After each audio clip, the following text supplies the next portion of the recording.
Camping. What does camping have to do with God? Let's think about it.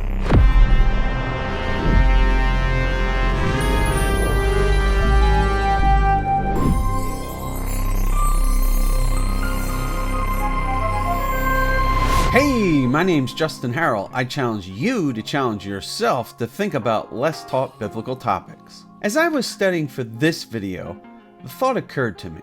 I wonder who in the Bible spent the most time with God. I don't mean spiritually, I mean actually physically in his presence, where the human individual could see him. Everybody knows this sort of thing becomes easy in the New Testament because God becomes incarnate in the person of Jesus. So you would think his mother Mary might take the lead. She was around him for 30-some years. But then there was that time they lost him in Jerusalem. So it's not like they were with him all the time. Every parent knows you need a break from the kids sometimes, even the best of kids. And does it count when you're changing diapers and making funny faces and baby voices at the baby Jesus? Oh, look at you, Gucci Gucci. Jesus did start out as a baby and couldn't even talk at first. But this series is about finding Jesus in the Old Testament. So even if Mary would win the contest, I'm interested in the Old Testament. The person I think takes the cake is Moses. There's the burning bush, Mount Sinai. Hey, we need some effects here. Hey, Eddie. Yeah, that would work since we already had them. Eddie's our editor. So the angel of the Lord, the visible Yahweh, was standing in the burning bush when Moses was called into service. It's pretty obvious just by reading Exodus 3 and Acts 7. If you've never heard that before, take some time to study. Then God was at the Red Sea crossing. If you're not sure where to look, check the pillar of cloud. He then leads them through the wilderness. God personally will take them to the promised land. And then you have Mount Sinai.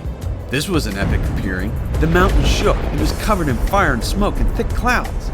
A trumpet blast was sounding. Moses went up and met with God. Exodus 24:12. The Lord said to Moses, "Come up to me on the mountain and wait there, that I may give you the tablets of stone, with the law and the commandment, which I have written for their instruction."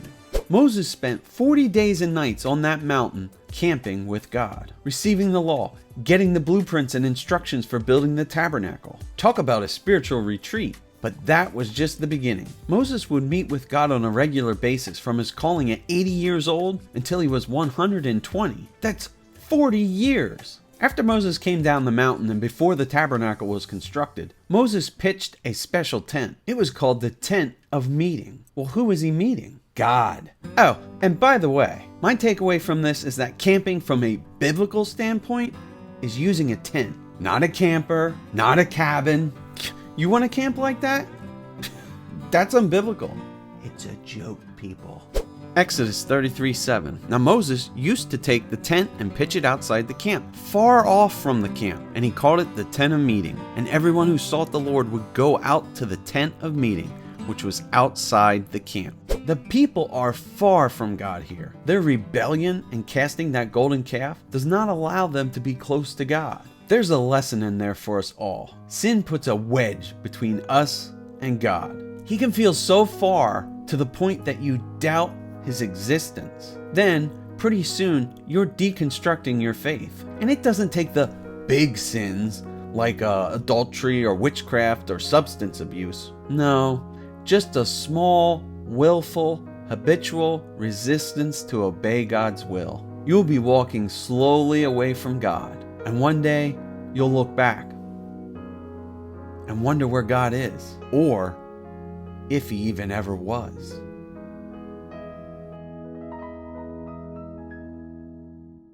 Exodus 33:9. When Moses entered the tent, the pillar of cloud would descend and stand at the entrance to the tent. The pillar of cloud would descend and stand at the entrance of the tent, and the Lord would speak with Moses. Where the cloud is, God is. The cloud's there to protect the people from God's glory. God must shield his glory, or we would die. Moses has access to God, but even he cannot see God's full glory, but he does get a personal friendship with God. Not only is Moses getting to see the visible Yahweh, but he is a type of Christ as well. He goes before God to intercede on behalf of his people. Hebrews 7:25 says that Jesus always lives to make intercession for them. Moses spent a lot of time speaking to God person to person. Exodus 33:11. Thus the Lord used to speak to Moses face to face, as a man speaks to his friend. Can you imagine this privilege? Being one of the few people to actually walk and talk with God, with the angel of the Lord? It's pretty awesome to think about.